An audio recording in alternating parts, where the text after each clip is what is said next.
بخاری شریف سے کتاب و احادیث الانبیاء کے تحت ہماری گفتگو جاری و ساری ہے۔ عنوان ہے باب قول اللہ تعالی وَلَقَدْ آتَيْنَا لُقْمَانَ الْحِكْمَةَ أَنِ اشْكُرْ لِلَّهِ۔ امام بخاری علیہ رحمہ یہ عنوان قائم کر کے جناب لقمان حکیم رضی اللہ تعالی عنہ کا ذکر خیر کرنا چاہتے ہیں۔ امام بخاری علیہ رحمہ نے سورہ لقمان کی آیت نمبر 12 سے اس کو شروع کیا ہے۔ اس کے اندر انہوں نے جو اپنے بیٹے کو نصیحتیں کی تھیں ان کا بھی ذکر ہے، اور پھر امام بخاری علیہ رحمہ نے اس مناسبت سے یہاں پر 2 حدیثیں ذکر کی ہیں جن کی سند مختلف ہے اور معنی اور مفہوم ایک ہی ہے۔ آپ لکھتے ہیں کہ اللہ تعالیٰ کا فرمان ہے وَلَقَدْ آتَيْنَا لُقْمَانَ الْحِكْمَةَ أَنِ اشْكُرْ لِلَّهِ، تحقیق ہم نے لقمان کو حکمت عطا فرمائی کہ وہ اللہ کا شکر کرے۔ وَمَنْ يَشْكُرْ فَإِنَّمَا يَشْكُرُ لِنَفْسِهِ، اور جو شکر ادا کرے تو وہ اپنی ذات کے لیے ہی شکر کرتا ہے، یعنی جو شکر کرے گا تو اس کو ذاتی اعتبار سے نفع ہوگا۔ یہ نہیں ہے کہ وہ شکر کر کے تو اللہ تعالیٰ کی ذات میں کسی چیز کا اضافہ کر دے، نہیں، اس کا اپنا ہی بھلا ہے۔ وَمَنْ كَفَرَ فَإِنَّ اللَّهَ غَنِيٌّ حَمِيدٌ، تو جو ناشکری کرے بے شک اللہ بے پرواہ ہے، حمد کے لائق ہے، یعنی جو ناشکری کرے تو اس کا اپنا ہی نقصان ہے، اللہ تعالیٰ کو اس بندے کے شکر کی کوئی ضرورت نہیں ہے۔ وہ غنی ہے، وہ حمید ہے، کوئی شکر کرے نہ کرے اللہ تعالیٰ کی حمد ہر وقت ہو رہی ہے، کیونکہ وہ غنی ہے، حمید ہے۔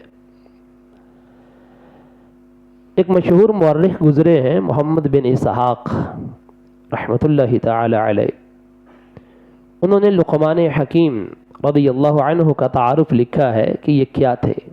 سب سے پہلے آپ کے ذہن میں یہ ہونا چاہیے کہ یہ نبی نہیں ہیں، ان کے بارے میں اکثر کی رائے یہ ہے کہ یہ اللہ کے نیک بندے تھے، یہ نبی نہیں تھے، ٹھیک ہے جی۔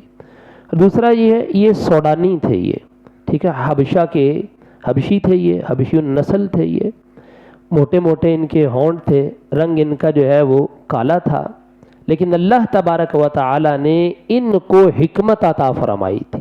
حکمت کا مطلب یہ نہیں کہ دوائی دارو نہ، یہ نہیں ہوتا۔ حکمت کے کئی معنی ہیں، جس طرح محدثین نے لکھا ہے کہ حکمت کا معنی عقل بھی ہے اور حکمت کا معنی فہم بھی ہے، اور فرمایا کہ حکمت کا مطلب معرفت بھی ہے اور کاموں کے اندر پختگی بھی ہے۔ اللہ تبارک و تعالی نے ان کے دل کو منور فرما دیا تھا اپنی حکمت کے ساتھ، ٹھیک ہے، یہ حکمت مراد ہے یہاں پر، ورنہ عموماً یہی لوگ سمجھتے ہیں کہ جو دوا دارو کا انتظام کرے کسی کے لیے، مرض کی تشخیص کر دے تو اس کو حکیم کہا جاتا ہے۔ حضرت لقمان رضی اللہ عنہ حضرت ایوب علیہ السلام کے بھانجے ہیں، ٹھیک ہے، اور آپ کے پیچھے جس طرح ہم نے تعارف پڑھا ہے حضرت ایوب، حضرت داود علیہ السلام، یہ سارے انبیاء حضرت ابراہیم علیہ السلام کی اولاد میں سے ہیں یہ، اور حضرت لقمان رضی اللہ تعالی عنہ حضرت داود علیہ السلام کے اعلان نبوت سے پہلے فتویٰ دیا کرتے تھے۔ جس وقت حضرت داود علیہ السلام منصب نبوت پر فائز ہوئے تو انہوں نے فتویٰ دینا بند کر دیا تھا، اور آپ کے فضائل میں 2 حدیثیں بھی ہیں۔ نبی محترم صلی اللہ علیہ وسلم نے فرمایا سوڈانیوں کے 4 سردار ہیں، سوڈانیوں کے، ایک حضرت لقمان حبشی، دوسرے حضرت نجاشی، تیسرے حضرت بلال، اور چوتھے حضرت مہجع رضی اللہ تعالی عنہ۔ یہ جو مہجع تھے یہ مہجع یہ حضرت عمر بن خطاب رضی اللہ تعالی عنہ کے غلام تھے، اور جس وقت بدر کا میدان سجا تو اس وقت یہ بھی شہید ہوئے، تو تو میدان بدر میں باہر جو تختی لگی ہوئی ہے نا، جو باہر شہدائے بدر کی، تو اس تختی کے اندر ان کا نام بھی لکھا ہوا ہے، حضرت مہجہ رضی اللہ عنہ کا۔ تو حضرت عمر بن خطاب رضی اللہ عنہ نے اس دن کہا تھا کہ آج بدر کے میدان کے اندر کسی نے سید الشہداء دیکھنا ہو تو حضرت مہجہ کو دیکھ لے وہ۔ تو ان کو جو ہے وہ انہوں نے سید کہہ دیا، انہوں نے کہ سردار ہیں یہ، شہداء کے سردار ہیں یہ۔ اور دوسری روایت ان کے بارے میں یہ ہے، عبداللہ بن عباس کہتے ہیں نبی پاک صلی اللہ علیہ وسلم نے فرمایا سوڈانیوں کی صحبت اختیار کرو، کیونکہ ان میں سے 3 حضرات اہل جنت کے سرداروں میں سے ہیں۔ ایک حضرت لقمان حکیم ہے، دوسرے حضرت نجاشی تھے، اور تیسرے مؤذن رسول حضرت بلال رضی اللہ تعالی عنہ۔ یہ تینوں سوڈانی تھے۔ یہ حضرت لقمان رضی اللہ عنہ کے جو حکمت بھرے کلمات ہیں وہ بہت سارے ہیں۔ آپ کی جس طرح آپ کا ایک بڑا مشہور قول ہے، تو آپ نے فرمایا کہ تم اس مرغے سے زیادہ عاجز نہ ہو جاؤ جو صبح و سویرے آواز لگاتا ہے جب کہ تم اپنے بستر پر سو رہے ہوتے ہو۔ یعنی کہ انسان کو جھنجھوڑا ہے انہوں نے، میں اے انسان تو انسان بن کہ تو سو رہا ہو اور ایک مرغ وہ اذان دے رہا ہو، تجھے یہ سجدہ نہیں ہے۔ تجھے چاہیے کہ جس طرح مرغ اٹھ کے اللہ کی تسبیح بیان کر رہا ہے تو بھی اٹھ کے اللہ کی تسبیح بیان کرے۔ یہ ان کا حکمت بھرا ایک قول ہے۔ یہ اس طرح ان کے کئی اقوال ہیں۔ اب یہاں سے جو امام بخاری نے گفتگو شروع کی ہے تو اللہ تبارک و تعالیٰ کے فرامین مقدسہ سے انہوں نے گفتگو شروع کی ہے۔ وَإِذْ قَالَ لُقْمَانُ لِابْنِهِ وَهُوَ يَعِظُهُ يَا بُنَيَّ لَا تُشْرِكْ بِاللَّهِ، یاد کرو جب لقمان نے اپنے بیٹے کو نصیحت کرتے ہوئے فرمایا، یا بنیہ، اے میرے بیٹے، لا تشرک باللہ، کسی کو اللہ کا شریک نہ کرنا، ان الشرک لظلم عظیم، بے شک شرک یقیناً بڑا ظلم ہے، بے شک شرک یقیناً بڑا ظلم ہے۔ لقمان حکیم رضی اللہ عنہ نے اپنے بیٹے کو اس طرح کئی نصیحتیں کی تھیں جو قرآن مجید برہان رشید کے اندر آج بھی موجود ہیں، اور ان نصیحتوں کے اندر اس امت کے واسطے بہت بڑے اسباق اور بہت ساری نصیحتیں موجود ہیں۔ دیکھیے یہاں پر جو مفسرین نے لکھا ہے کہ یاد کرو جس وقت لقمان رضی اللہ عنہ نے اپنے بیٹے کو نصیحت کرتے ہوئے فرمایا، اے میرے بیٹے تم اللہ کے ساتھ کسی کو شریک نہ کرنا، فرمایا اس سے یہ بات واضح ہوئی کہ سب سے پہلے جو تبلیغ ہے وہ اپنے گھر سے شروع ہوتی ہے، کہ لقمان رضی اللہ عنہ نے تبلیغ اپنے گھر سے اپنے بیٹے سے شروع کی، اور پھر ڈانٹ ڈپٹ نہیں، یا بنیہ کہا۔ یا بنیہ کا مطلب ہوتا ہے پیارا، اے میرے پیارے بیٹے، یعنی بڑے نرم لہجے کے اندر انہوں نے اپنے بیٹے سے گفتگو کی۔ میں نصیحت نرم الفاظ میں ہونی چاہیے، جس طرح انہوں نے کہا اے میرے بچے، اور دوسری سے یہ بات واضح ہوئی کہ گزشتہ بزرگوں کی تعلیم اس کو یاد کرنا اور لوگوں کو بتانا، یہ اللہ تبارک و تعالیٰ کی سنت ہے۔ دیکھیے قرآن کے اندر لقمان حکیم کا ذکر کیا کہ انہوں نے کس طرح اپنے بیٹے کو نصیحت کی۔ تو آج کل کے لوگ اٹھ کر کے کہیں لو جی تسی کہانیاں کھونیاں چھڑ دے ہن تسی، بزرگاں جڑے تسی گلاں کردے رہنے بابیاں نہیں چھڈو، تسی قرآن حدیث سناؤ۔ قرآن نے تو خود کہا ہے کہ بزرگوں کی تعلیمات میں لوگوں کے اندر نصیحت موجود ہے، کہ تم لوگوں کو بزرگوں کی تعلیم دکھاؤ، کیا تھی ان کی تعلیم، کس طرح انہوں نے نصیحتیں کی، وہ پڑھ کر سناؤ۔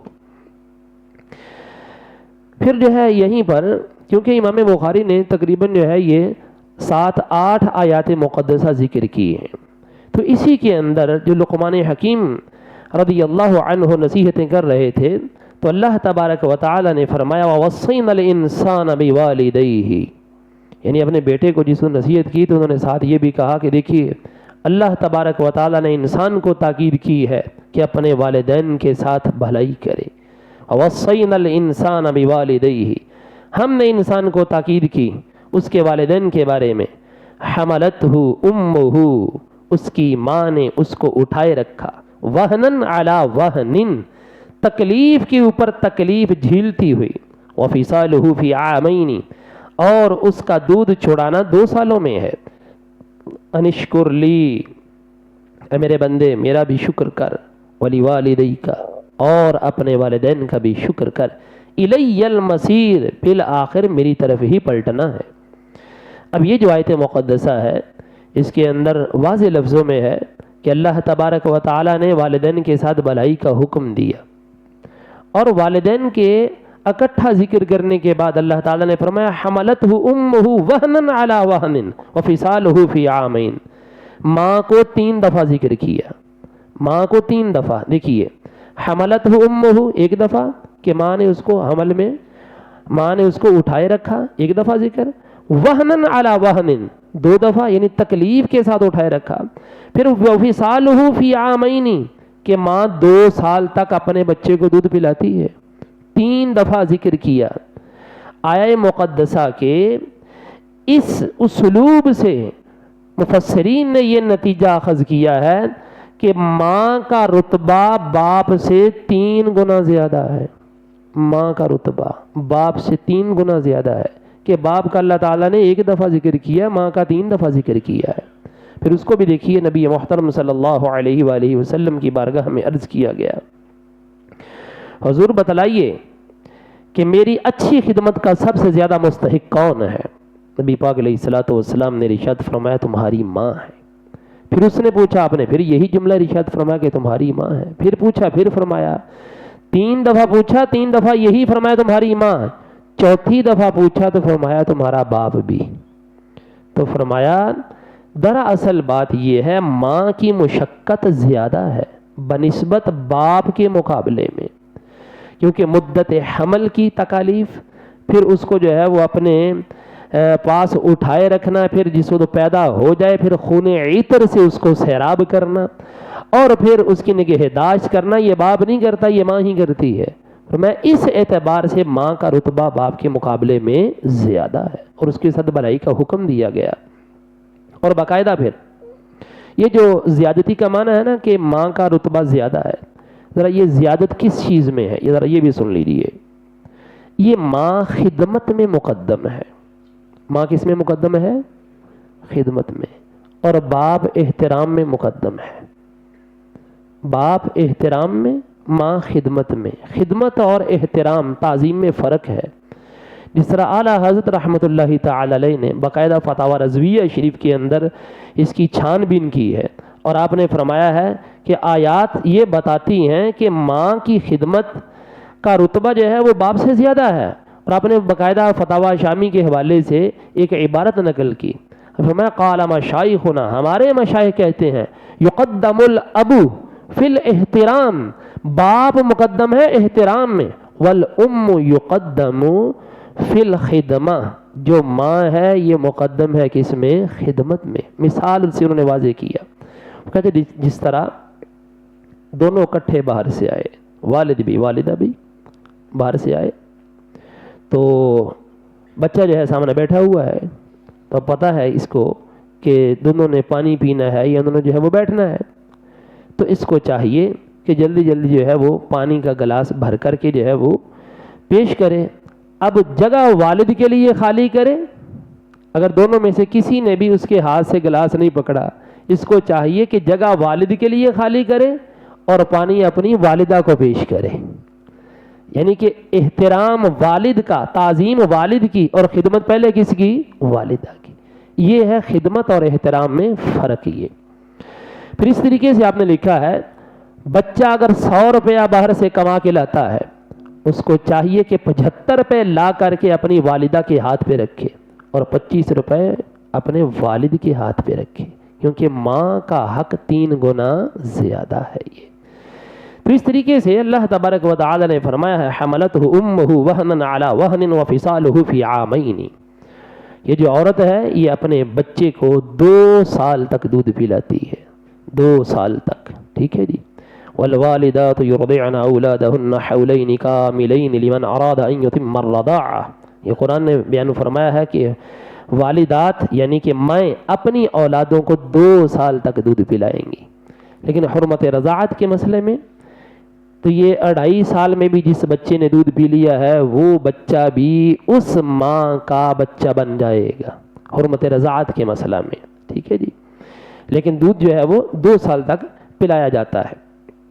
پھر اللہ تبارک و تعالی نے فرمایا وَإِن جَاهَدَاكَ عَلَىٰ أَن تُشْرِكَ بِي مَا لَيْسَ لَكَ بِهِ عِلْمٌ فَلَا تُطِعْهُمَا، اگر یہ دونوں تجھے مجبور کریں کہ میرے ساتھ کسی کو شریک ٹھہراؤ اس بندے کو کہ جس کا تجھے علم نہیں ہے، فلا تطیعہما، تو ان کی بات نہیں ماننی۔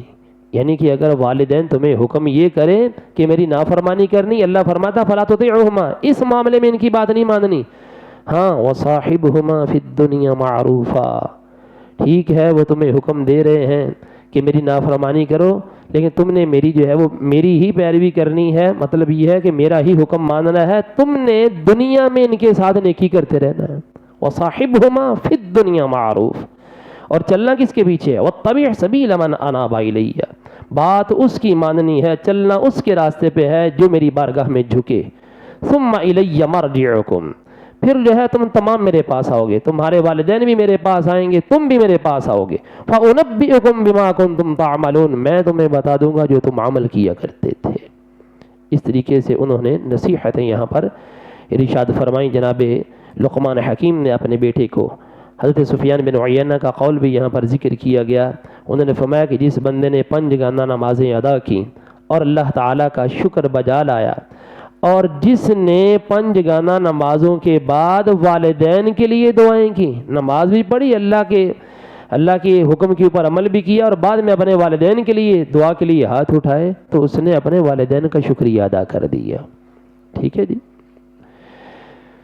تو پھر آگے بھی آیات مقدسہ ہیں، ایک جو ہے وہ چھوٹی سی آیت مقدسہ سن لیجیے، پھر گفتگو کو ختم کرتے ہیں۔ فرمایا یا بنی اقم الصلاۃ، اے میرے بیٹے نماز پڑھتے رہے اس شریعت کے مطابق، یعنی اس شریعت میں بھی نماز تھی، نماز پڑھتے رہنا۔ وَأْمُرْ بِالْمَعْرُوفِ، نیکی کا حکم کرتے رہنا۔ وَانْهَ عَنِ الْمُنْكَرِ، اور بری چیز سے روکتے رہنا۔ وَاصْبِرْ عَلَىٰ مَا أَصَابَكَ، جو تکلیف آئے اس کے اوپر صبر کرتے رہنا۔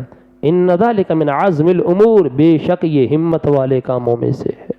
وَلَا تُصَعِّرْ خَدَّكَ لِلنَّاسِ، اور لوگوں سے بات کرتے وقت اپنا رخسار ٹیڑھا نہ کرنا۔ وَلَا تَمْشِ فِي الْأَرْضِ مَرَحًا، اور زمین کے اوپر اکڑتے ہوئے نہیں چلنا۔ إِنَّ اللَّهَ لَا يُحِبُّ كُلَّ مُخْتَالٍ فَخُورٍ، بے شک اللہ کو ہر اکڑنے والا، تکبر کرنے والا پسند نہیں ہے۔ اللہ تعالیٰ پسند نہیں کرتا اکڑنے والے کو اور تکبر کرنے والے کو۔ یہاں پر 2 لفظ اللہ نے ارشاد فرمائے ہیں، بڑے قابل غور ہیں۔ دیکھیے مختال اور فخور، یہ جو فخور ہے فخور فخر سے بنا ہے، اور مختال جو ہے اختیار سے بنا ہے، اختیال سے۔ فخر اور یہ جو مختال ہے اس میں فرق کیا ہے؟ فرق یہ ہے، ایک ہوتی بندے کی باطنی خوبی اور ایک ہوتی ظاہری خوبی۔ باطنی خوبی وہ جو بندے کے اختیار میں نہیں، علم مل گیا بندے کو، ٹھیک ہے جی، علم مل گیا بندے کو، حسن مل گیا، جوانی مل گئی، واعظ و نصیحت کرنے کا انداز مل گیا، یا اس کے علاوہ کوئی اور خوبی جو بندے کے اختیار میں نہیں ہے، جو وہبی چیزیں ہوتی ہیں، اس چیز کے اوپر اترانا یہ فخر کہلاتا ہے، ٹھیک ہے جی۔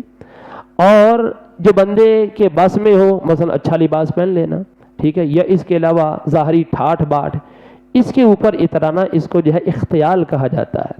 تو کہا گیا یہ جو تمہارے اندر خوبی ہے، یہ تمہارے ظاہر جسم کے اوپر خوبی ہے، اس کے اوپر کسی بھی حوالے سے اترانا اچھا نہیں ہے، اللہ تبارک و تعالیٰ کا دیا ہوا ہے یہ، لہذا اس کے اوپر غرور اور تکبر نہیں ہے، نہ باطنی چیز کے اوپر نہ ہی ظاہری چیز کے اوپر، کیونکہ اللہ تعالیٰ کی عطا ہے یہ۔ دعا ہے اللہ رب العزت ہم سب کو قرآن و سنت کے فہم کی برکتیں عطا فرمائے۔